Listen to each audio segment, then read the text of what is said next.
Olá, eu sou a professora Andréa Soares e passo a vocês agora algumas orientações mais específicas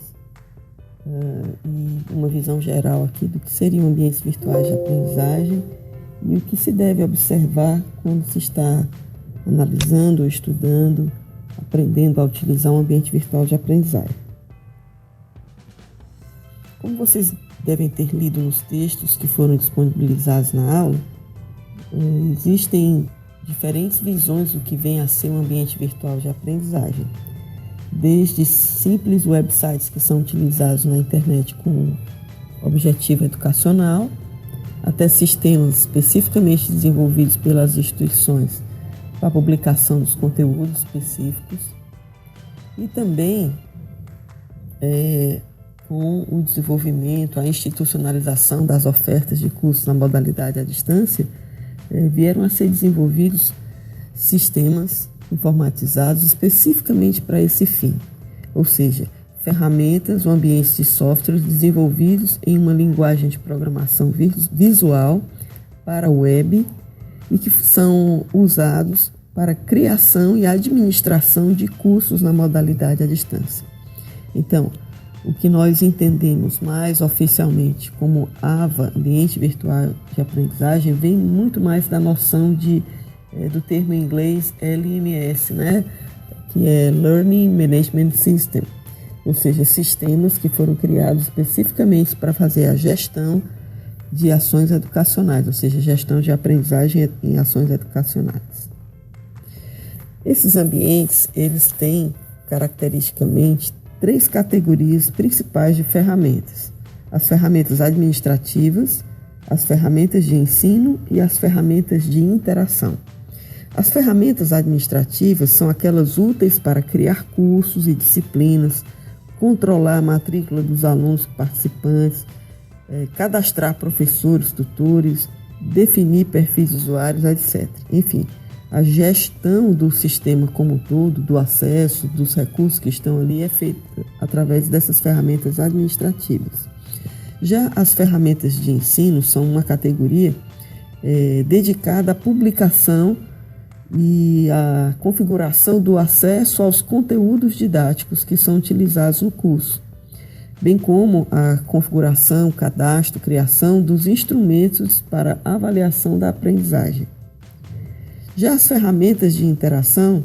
elas têm como foco viabilizar, permitir a comunicação entre os participantes, ou seja, tutor e aluno,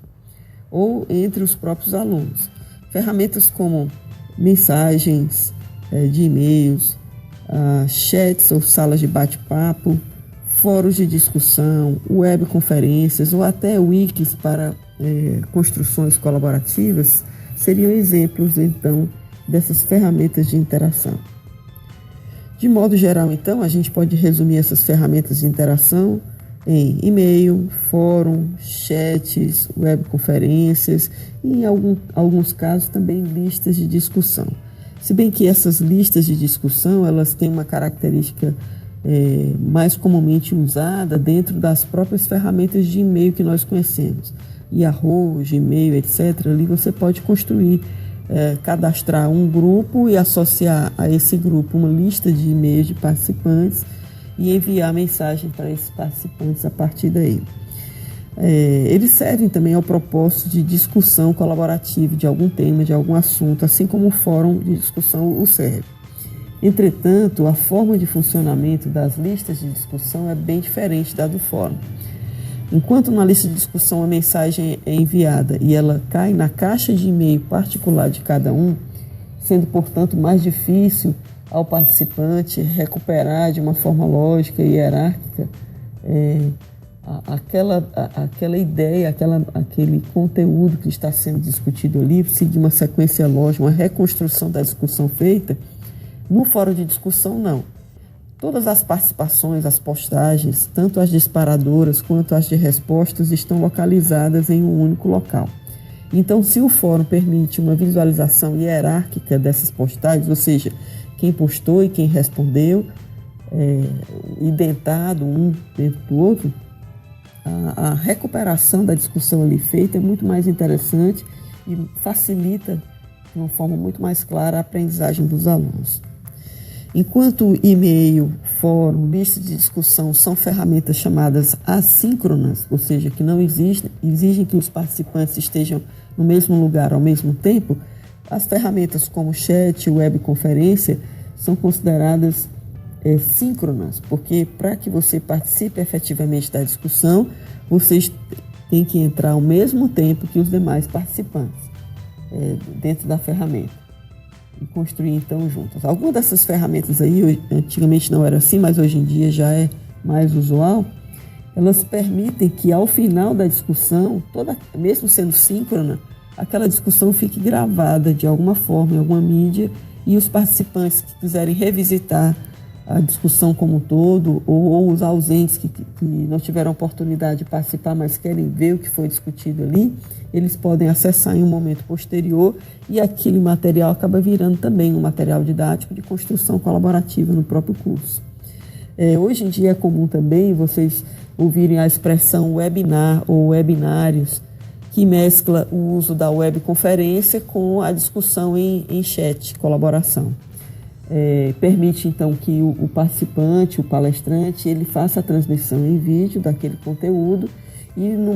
na mesma janela, numa colunazinha ao lado, ficam então as mensagens dos participantes com observações, perguntas, etc.